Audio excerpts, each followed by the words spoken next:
Hello everyone, my name is Julian Sainz, and today I'm going to socialize about new historical and cultural criticism and in what ways it does affect literary works.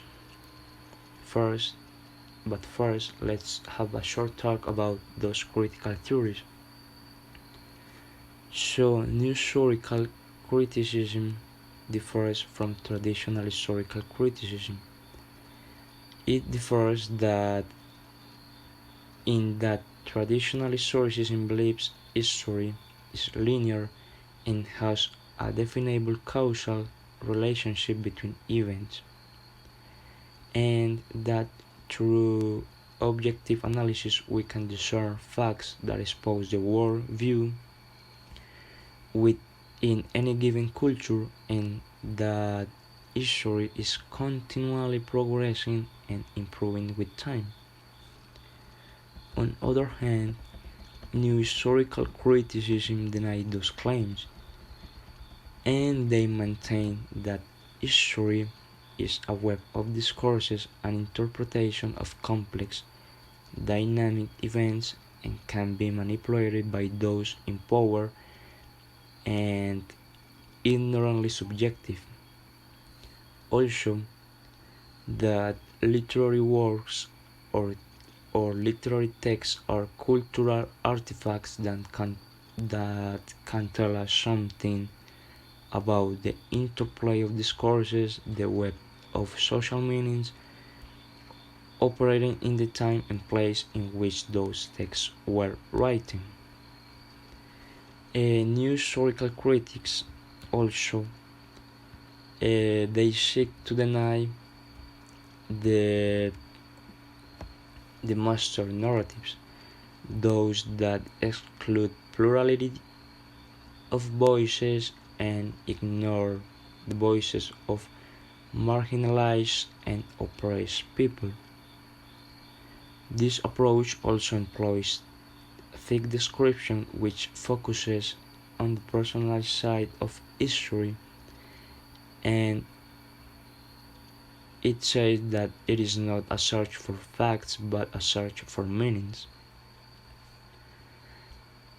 On the other hand, the cultural critic believes that a culture is a process, not a product. It is a life experience, not a fixed definition.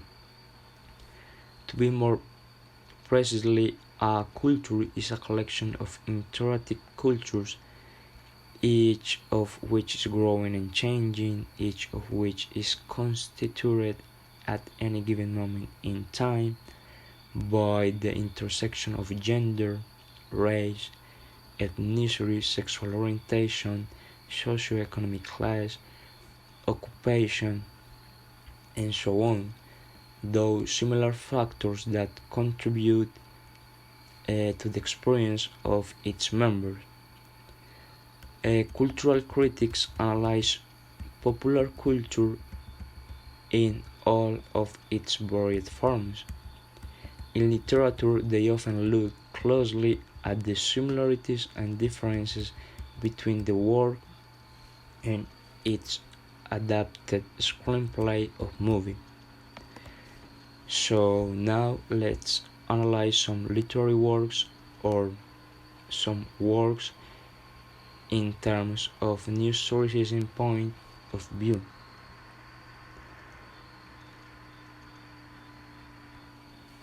So first, it says that for new historical critics, a literary text doesn't embody the author's intention or illustrate the spirit of the age that produced it, nor are literary texts self-sufficient or objects that transcend the time and place in which they were written.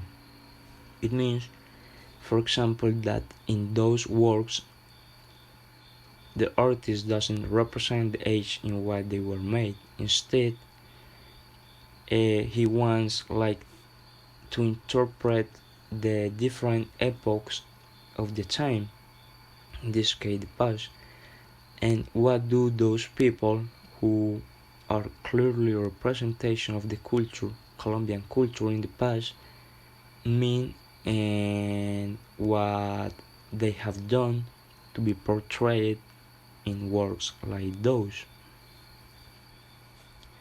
Also, for new historicism, the literary text and the historical situation from which it emerged are equally important because text, the literary work, and context, the historical condition that produce it, are mutually constitutive.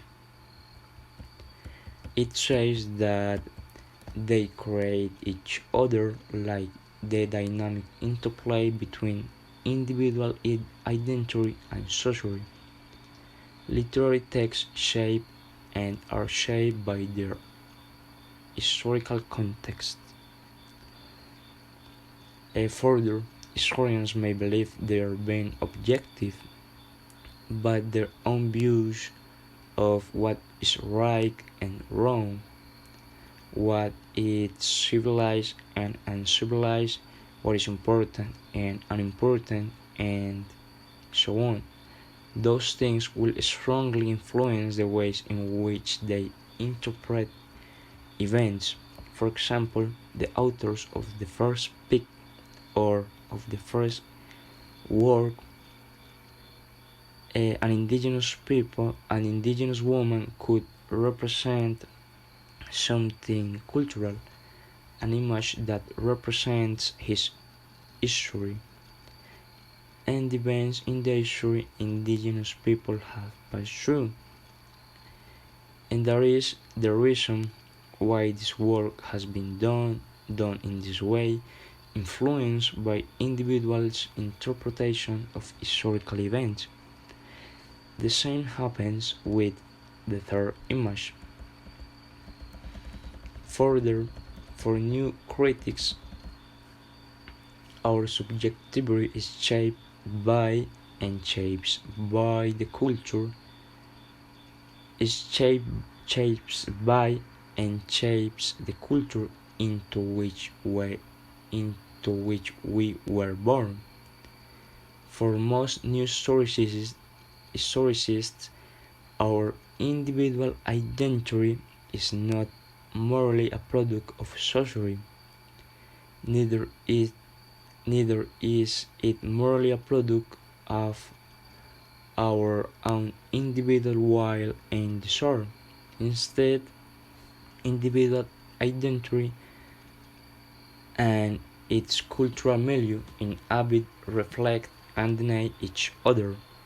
For example, in the third work, there is an image of a man, Jaime Garzón. This man, for some people from the Colombian culture, could mean a man that fights against inequality, and for others means a man just stuck without coherence. Those points of view represent the differences of subjectivity. Some people were raised in a subculture where this man was a hero for the community, and on the other hand, the point of view of subcultures that do not believe in people like this man. Also, and if someone arrives from a different country or something like this, it could be confused for him or for her just because he or she knows nothing about the historical events that happened before and in which this man took part. So it could be just a man. That means that culture could change our subjectivity. Then is a lifelong process of negotiating our way consciously and unconsciously among the constraints and freedoms offered at any given moment in time by the society in which we live. For new historicism, the proper question is what are the processes by which individual identity and social formation, such as political, educational, legal, and religious institutions and ideologies create, promote, or change each other. They view historical accounts as narratives, as stories that are inevitably biased according to the point of view, conscious or unconscious, of those who write them. They say that the more unaware historians are of their biases, there is the more objective they think they are, the more those biases are able to control their narratives. Those works are very clear example of what it means. In those works, the authors portray those faces from people that, in its own biased point of view, something that represents their culture. It is something that represents their culture, their belief, their way of thinking, and more aspects making them a little bit objective. Furthermore, a new historical analysis of those works might start by saying that those works are completely biased by the culture in which the authors were born. Also, that it could not demonstrate in a good way the particular spirit of the times for the complexity of any given culture. And those current demonstrate that people can't understand historical events, objects, or people in isolation from the meanings it carried at the time. It says that the more isolated, the more we will tend to view it through the meanings, our own time and place, and perhaps our own desire to believe that the human race is improving with the passage of time. New historicism tries to promote the development and gain attention for the histories of marginalized people. With those examples, we can see that those authors do not portray those works without knowing the background of them. Those concepts that they create about those people are made by the joint of different discourses that made the concept in which those authors or artists portray things like those. They take into account the culture in which they were born and the different points of view from the people around, making a new concept from all the concepts given to the artist. In this context, new historicism might be defined as the history of stories cultures tell themselves about themselves, or as a corrective to some traditional historical accounts. New historicism may be defined as the history of lies cultures tell themselves. Thus, there is not history in the traditional sense of the term, there are only representations of history. Although the new historical notion that history is a matter of interpretation of facts, and that interpretation always occurs within a framework of social conventions. With those examples, we can infer that these interpretations of culture are not only linked to an only concept or discourses, but those are made basically by the joint of different ones. What it means? What does it mean? It means that the author of the works focus on how those literary works functioning as a discourse interact with each other, with other historical discourses. For new historicism,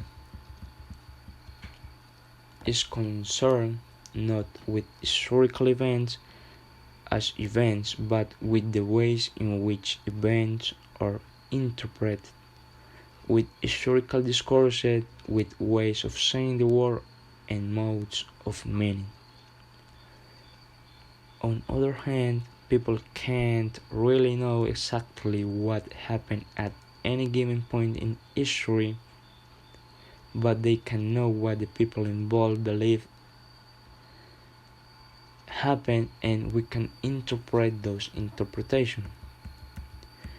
In those images, we could say that those literary works or works are of are a set of beliefs. It means that the author had to know everything about it. For example, in the second image, we could say that for the author it was impossible to know this person physically or have like a friendly contact with her, but instead he portrays her face taking into account the beliefs of the people around, and the same happens with Jaime Garzón painting. We could not be at the same of this life or know or realize what he did, but according to experiences from the people who live in that time, we can get this kind of interpretations. Finally, there is the literary text shape.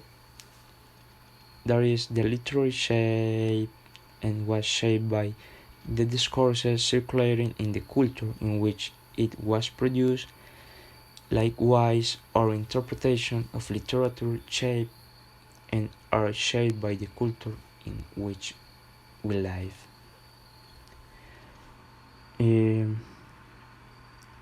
So cultural criticism. In fact, there are more similarities between them, between cultural criticism and historical criticism, than there are differences. For example, cultural criticism shares with historicism the view that human history and culture constitute a complex arena of dynamic forces of which we can construct only a partial subjective picture.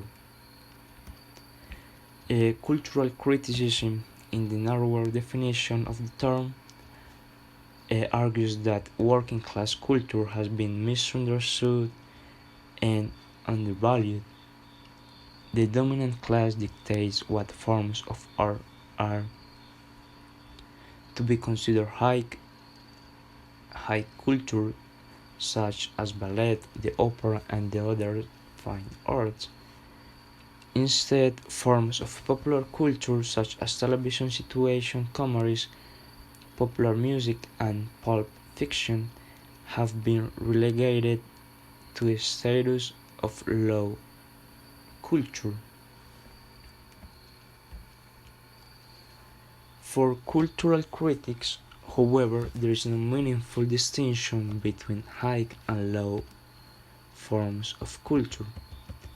For all cultural productions can be analyzed to reveal the cultural work they perform, that is, the ways in which they shape our experience by transmitting or transforming ideologies, which means, of course, the role of cultural production in the circulation of power. Well, with those examples we had before, and that we are seeing in this slide, those examples show us what exactly the cultural criticism talks about and what is misunderstood due to the social and political classes. As I said before, culture is divided into classes, the high and low cultural classes. In those examples, according to misunderstanding, those art forms are from the lower classes. For cultural criticism, those images are in some way misunderstood due to people's culture and people's discourses. Those examples are made mainly to demonstrate to the high class that art is not only what they think it is, but also that it is the ways in which they shape our experience by transmitting or transforming ideologies. Those pictures or production show us the importance of transforming ideologies. Also, we have to take into account the discourses which those works are mainly made in. Those images, those examples, show us that art is not only what the high class believe, things such as ballet, opera, and so on, but the ways those images transform our way of thinking about the world. These examples are a clear example of what we have been talking about. For example, the first image shows us the reality of the Colombian culture at this time in 2021. For many people, it could represent, according to the discourses they have created, their concepts with bad or good. Also, some others think young people they think like they are young people who fight against equality, as Jaime Garzón in the previous images mean or represent, and for others they just represent vandalism because the concept they have has been created by different kinds of discourses or experiences from people who have passed through those events. Also, cultural critics talk about low and high class, and now we can say that in the third image, this representation, for example, in some points of view represent lower class. Due to this is not a painting from fine art and a painting that is not in a high place, but is a graffiti, which could mean vandalism. According to the discourses they had. For others, it is an artwork which represents the thinking and the feeling of a community. And those points of view could differ according to different discourses and different cultures in which some people were raised, and all those things make connections between the literary text, the culture in which it emerged, and the cultures in which it is interpreted. And that